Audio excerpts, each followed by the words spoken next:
नमस्कार दोस्तों, कैसे हैं आप? होप सभी अच्छे होंगे। The college coach YouTube channel पर आपका फिर से स्वागत है।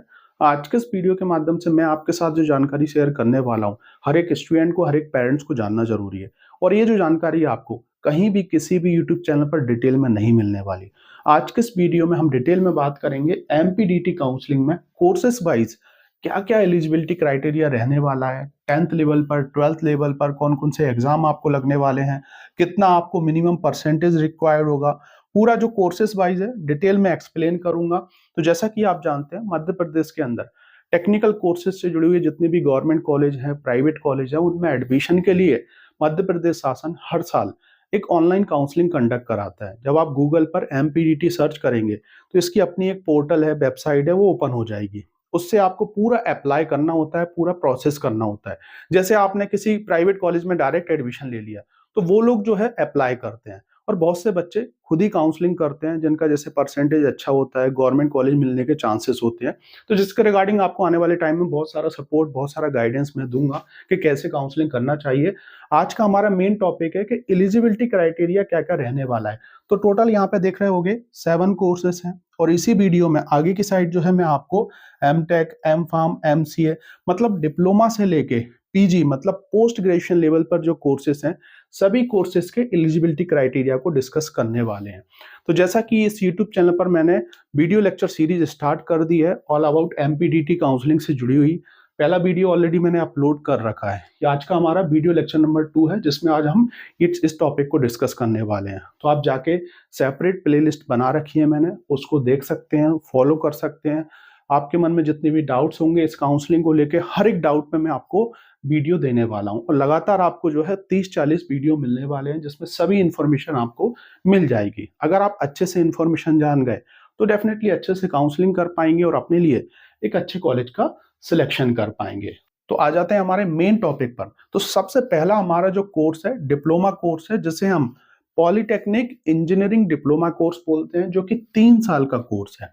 अब देखिए, इसमें 10th एंड 12th लेवल पर जो है आपको सिर्फ 10th रिक्वायर्ड होगा, मतलब 10th क्लास आपका पास होना कंपलसरी है। आप काउंसलिंग में भाग लेंगे, फॉर्म फिल करेंगे, और आपका जो 10th का परसेंटेज होगा उसके मेरिट बेस पे जो है आपको कॉलेज मिलेगा, जो आप चॉइस फिलिंग करेंगे। गवर्नमेंट कॉलेज डालेंगे, प्राइवेट कॉलेज डालेंगे, तो उसके हिसाब से जो है आपको कॉलेज मिलने वाला है। तो यहाँ पर आपको कोई एग्जाम नहीं लगने वाला, सिर्फ काउंसलिंग करना है और 10th की मेरिट बेस पे आपको कॉलेज अलॉट होगा। अब हम बात करने वाले हैं सेकंड कोर्स।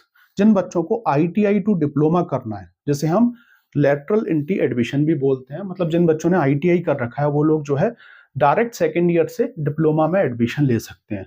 तो आपको जो है आईटीआई पास होना जरूरी है, जिसमें आप काउंसलिंग करेंगे और आईटीआई के मेरिट बेस पे जो है आपको एडमिशन मिलने वाला है। तो आपके ये 2 कोर्स हो गए, डिप्लोमा लेवल के कोर्स हैं।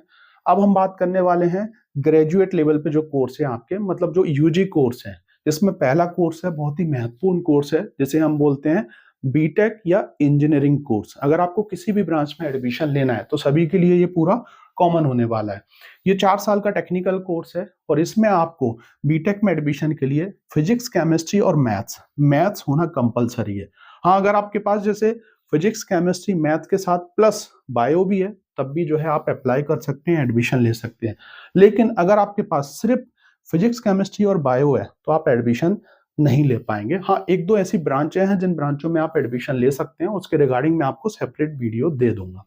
तो इसमें आपको फिजिक्स, केमिस्ट्री और मैथ्स में कितना परसेंटेज रिक्वायर्ड होगा। तो अगर आप जनरल कैटेगरी से हैं या किसी अदर स्टेट से हैं तो आपको मिनिमम जो पीसीएम के अंदर परसेंटेज लगने वाला है वो आपका 45 परसेंटेज लगने वाला है। ये टोटल परसेंटेज की मैं बात नहीं कर रहा।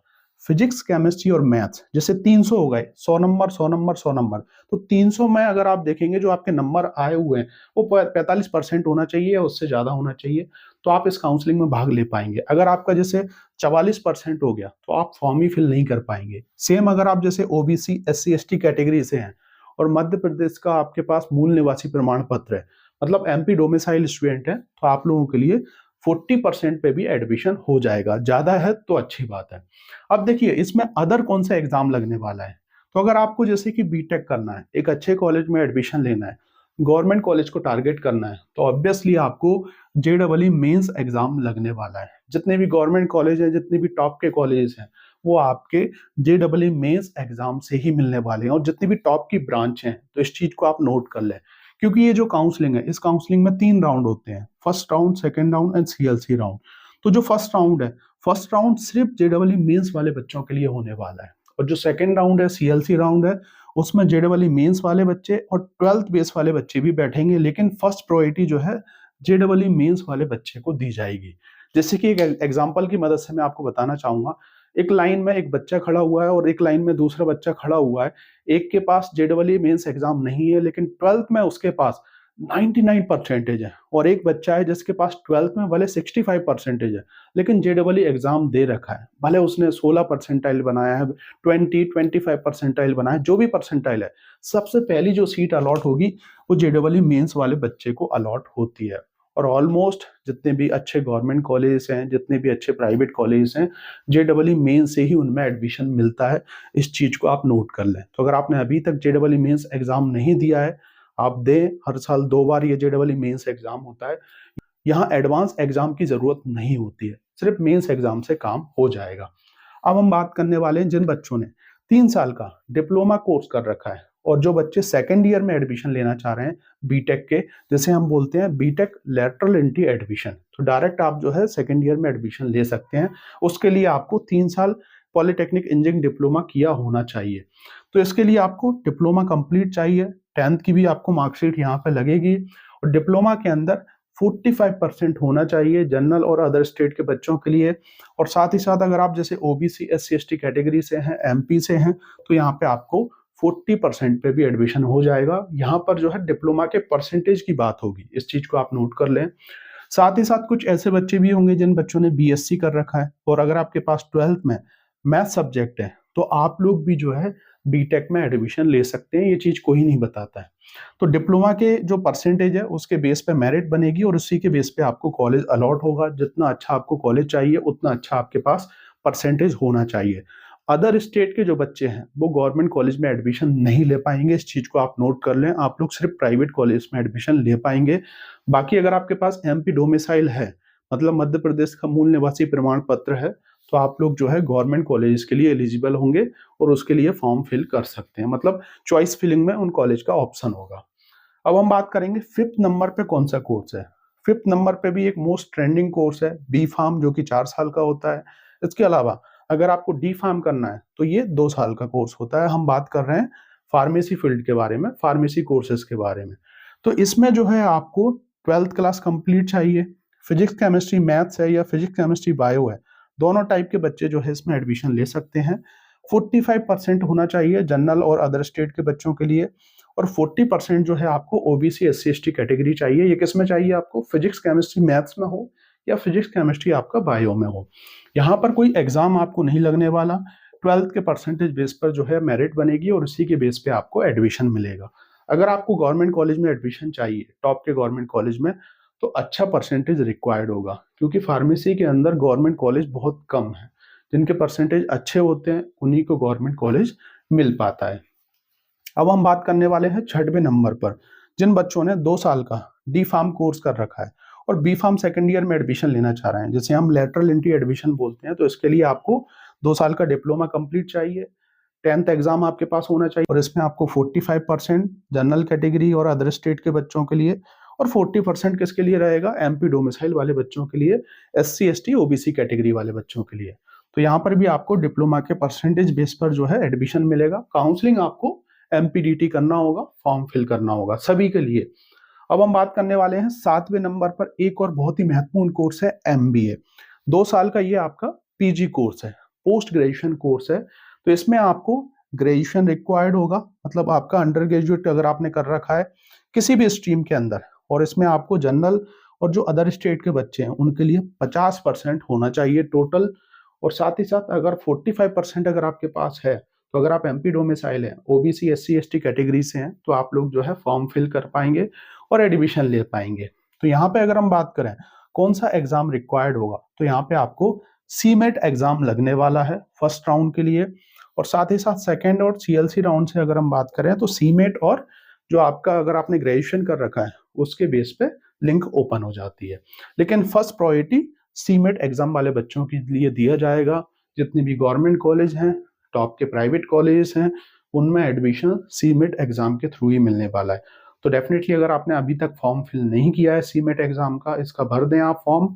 और डेफिनेटली अगर आपको एक अच्छे कॉलेज से एमबीए करना है तो बाकी प्राइवेट कॉलेज भी हैं, बहुत सारे ऐसे अच्छे प्राइवेट कॉलेज हैं जहाँ पे आपको डायरेक्ट जो है ग्रेजुएशन के बेस पे एडमिशन मिल जाएगा, ताकि काउंसलिंग में तो भाग लेना ही होगा। तो ये हमारे टोटल 7 कोर्स हो गए हैं। अब हम जो है एम टेक, एम फार्म, इन कोर्सेज के बारे में और समझ लेते हैं कि इनके लिए एलिजिबिलिटी क्राइटेरिया क्या रहने वाला है।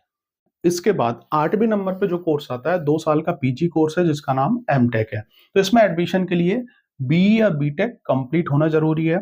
मिनिमम परसेंटेज लगने वाला है जनरल और अदर स्टेट के बच्चों के लिए 50%, और साथ ही साथ 45% पे एडमिशन मिल जाएगा ओबीसी, एससी, एसटी कैटेगरी वाले बच्चों के लिए, अगर आपके पास एमपी डोमिसाइल सर्टिफिकेट है तो।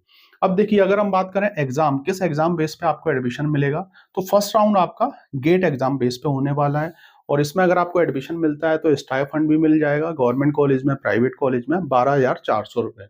और अगर आप किसी प्राइवेट कॉलेज को टारगेट कर रहे हैं तो वहां पे आप डायरेक्ट एडमिशन ले सकते हैं बीटेक के परसेंटेज बेस पर। बस आपको काउंसलिंग के थ्रू अप्लाई करना होगा, या कॉलेज वाले भी पूरा प्रोसेस करके आपको एडमिशन दे देते हैं। मतलब अगर आप चाह रहे हैं कि बिना गेट बेस पे एडमिशन मिल जाए तो मिल जाएगा, प्राइवेट कॉलेजों में मिल जाएगा। अब हम बात करेंगे 9th नंबर पे कौन सा कोर्स आता है। तो ये 2 साल का पीजी कोर्स है जिसका नाम एमसीए है।